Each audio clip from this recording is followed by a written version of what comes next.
nombreux pour cette première conférence de l'association.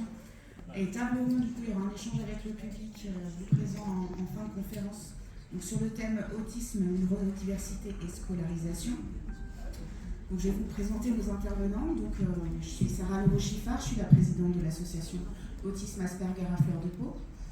Interviendra par la suite Yannick Imbert, qui est neuropsychologue spécialisé dans le TSA et le haut potentiel, Julia Turc, qui est professeure des écoles, et Luis Bertrand Lopez, qui est élu en charge du handicap et de l'accessibilité à la ville de Grenoble.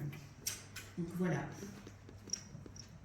Donc je vais démarrer pour présenter simplement notre association. Donc notre association est iséroise. Elle a été créée il y a 2 ans. Nous avons aujourd'hui le siège social sur Grenoble et 2 antennes, une à Villard-de-Lans et une à Pontoise. Donc nous accueillons actuellement environ 150 personnes au sein de l'association.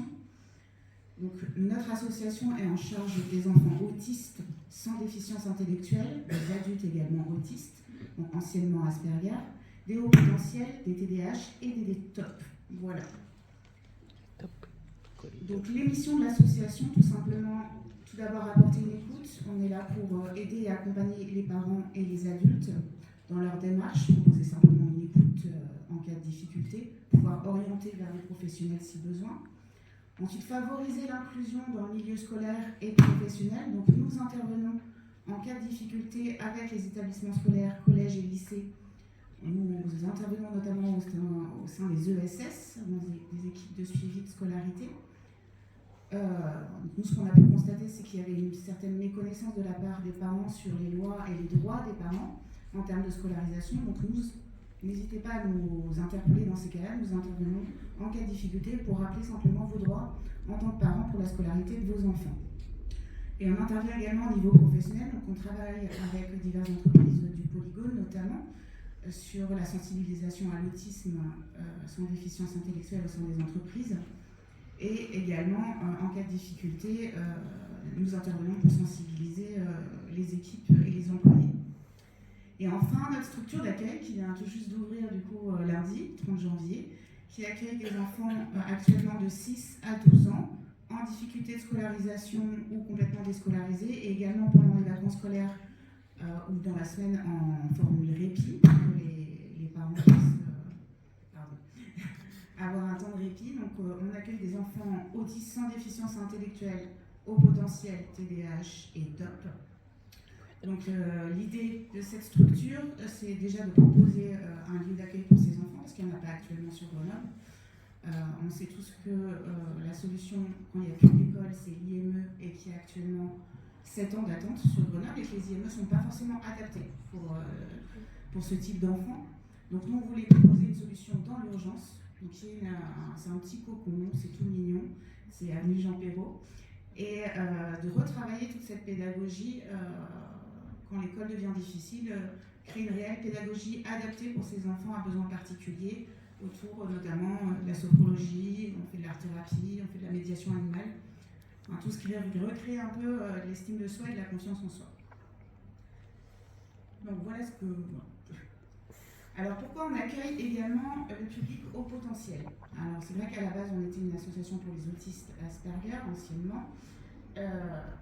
Maintenant on accueille aussi les hauts potentiels. Alors ce qu'on a pu constater, c'est qu'au sein des fratries, quand il y avait des enfants concernés par l'autisme, il y avait également des enfants concernés par le haut potentiel ou le TDAH.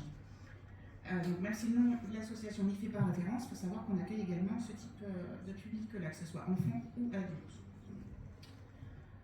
Alors, on tient notamment à rappeler qu'est-ce que l'autisme, anciennement Asperger et le haut potentiel, parce qu'il y a un certain nombre de méconnaissances et de amalgames qui peuvent être faits sur ces 2 types de neuroatypies,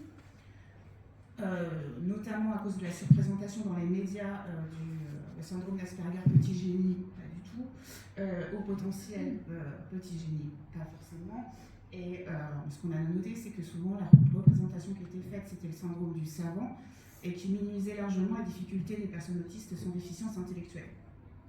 Donc ce qu'on peut constater, c'est qu'en effet, certains traits du syndrome d'Asperger peuvent être communs, alors en apparence, comme je le note, à ceux du haut potentiel, tels que les difficultés de communication avec les autres, une grande sensibilité, le fait de ne pas être dans le moule ou de ne pas se sentir à sa place, Et aussi, voilà. Et aussi, on peut savoir qu'on peut cumuler les deux. Donc, nous avons des autistes sans déficience intellectuelle avec un haut potentiel, avec un TDAH, avec un TOP. C'est tous des troubles qui peuvent être associés. Les adultes, notamment, nous ont dit qu'ils étaient attachés à ce terme, ils s'y retrouvaient mieux. Et puis, autistes sans déficience intellectuelle et verbaux, c'est un peu plus loin à dire, c'est compliqué dans le monde de l'association. Il faut savoir qu'aujourd'hui, toutes les formes d'autisme sont regroupées dans le trouble du spectre autistique, qui se caractérise à chaque fois par des déficits de la communication et des interactions sociales, ainsi qu'un mode de caractère restreint et répétitif des comportements et des intérêts. Donc, les difficultés majeures que l'on retrouve au niveau de l'autisme, c'est la communication, la gestion et compréhension des émotions, une hyper- ou hyposensorialité, voire les deux, ça dépend. La difficulté à interagir avec les autres, à saisir l'implicite, les codes sociaux, le langage non verbal, les métaphores. Enfin, tout ce qui est codes sociaux et qui est métaphorique, c'est un peu compliqué. Il faut savoir qu'avant tout, l'analyse est différente. Donc, c'est pas une question de bonne ou mauvaise volonté. C'est un cerveau qui est câblé différemment, donc avec une analyse différente. Donc, c'est des enfants souvent qui se suradaptent en permanence et c'est épuisant pour eux. On voit que leurs difficultés sont toutefois minimisées par leur apparence comme les autres. C'est vrai que les autistes sans déficience intellectuelle, au premier abord, ils ont l'air comme les autres, voire bizarres ou mal polis. On va les taxer comme ça, mais c'est pas on parle vraiment là de handicap invisible, c'est pas un trouble qui est apparent au premier abord. Mais il faut savoir que ça reste de l'autisme avec en plus, ce que je dirais, une difficulté accentuée par rapport à la déficience intellectuelle, c'est que là, ils ont plus l'intelligence et la compréhension de savoir ce qui se passe, mais pas les outils pour pouvoir les gérer. Donc c'est, selon moi, d'autant plus compliqué à contrôler. Donc il y a vraiment un sentiment d'impuissance qui va avec ce sentiment de ne pas pouvoir contrôler ce qui se passe. Donc une personne autiste ne comprend pas de la même manière. Les émotions sont exacerbées, l'analyse est très poussée et du coup le sentiment de décalage vis-à-vis des autres est très ancré. On a vraiment l'impression qu'ils ont le sentiment de vivre dans un monde étranger en permanence. Donc au niveau de l'autisme, ils ont besoin clairement d'un cadre, que les plannings soient rythmés, bien définis, un peu communs chaque jour, que chaque jour se ressemble. Les imprévus, c'est très compliqué à gérer pour eux. Du coup, dès qu'il y a un imprévu qui arrive, ça devient la catastrophe, voire la crise autistique assurée. Donc, la stabilité est nécessaire et fait en sorte que chaque jour se ressemble et que chaque jour les rassure. Si c'est quotidien, ils n'ont plus besoin d'analyser chaque matin ce qui va se passer. C'est chaque jour la même chose, chaque semaine la même chose. On met l'analyse sur analyse, je vais dire, même de côté pendant un moment. Ils n'ont pas besoin de réfléchir à tout ça. Il faut savoir que les personnes aussi sont également extrêmement sensibles à leur environnement. Ils ressentent tout avec une forte intensité, notamment les émotions qui les entourent. Donc c'est vrai, éponge à émotions. On dit souvent que les autistes manquent d'empathie. Alors là, moi, je le dis, c'est complètement faux. En fait, ils manquent d'empathie cognitive. Ça veut dire le fait de pouvoir se mettre à la place de l'autre. Genre, mets-toi à ma place, ça, ils ne savent pas faire, ils ne peuvent pas faire. Ils peuvent apprendre en s'adaptant par miroir, c'est-à-dire observer les autres et faire par mimétisme. On constate souvent c'est du mimétisme. Ils n'ont pas on va dire, la petite connectique qui fait que cognitivement l'empathie marche. Par contre, ils ont une très forte empathie émotionnelle, même plus forte que la moyenne de manière générale. C'est faux de dire que les autistes n'ont pas d'empathie. Donc le haut potentiel, lui, n'a pas de problème à saisir l'implicite. Bien au contraire, ni les codes sociaux. Bien au contraire, en fait, il les saisit et il les comprend tellement bien. En général, il n'a pas envie de s'y conformer. Ou de jouer un rôle auquel il n'adhère pas. Si elle ne fait pas sens, il ne voit pas l'intérêt. Donc, il ne fera pas. Alors, cependant, on peut facilement, pareil, faire le caméléon et essayer de s'adapter à ce qu'on lui demande. Mais ça lui coûte en énergie. Donc, petit génie, la grande question, non, pas toujours, pas souvent. C'est important de dire que le haut potentiel intellectuel n'est pas synonyme de génie.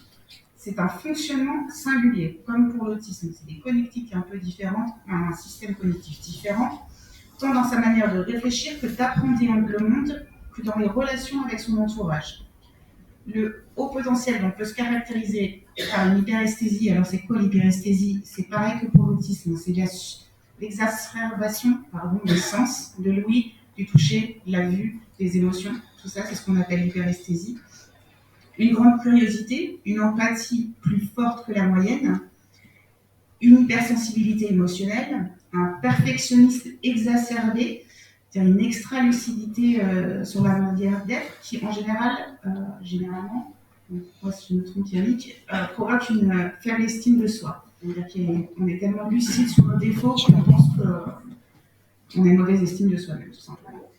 Alors, il y a aussi, en général, un bon sens de la justice, une bonne mémoire et une capacité de concentration, et là j'insiste, si ça fait sens à l'enfant. Ça ne lui fait pas sens, c'est comme pour les relations sociales, il ne voit pas l'intérêt, donc il ne le fait pas. Et il faut savoir que être potentiel vient avec son lot de difficultés. Un tiers des enfants comme des adultes, des personnes au potentiel, ont un parcours chaotique. On sait que un tiers des enfants sont en échec scolaire notamment. Et c'est souvent un parcours fait d'incompréhension et de rejet. Et un sentiment de mal-être diffus. Donc on voit un peu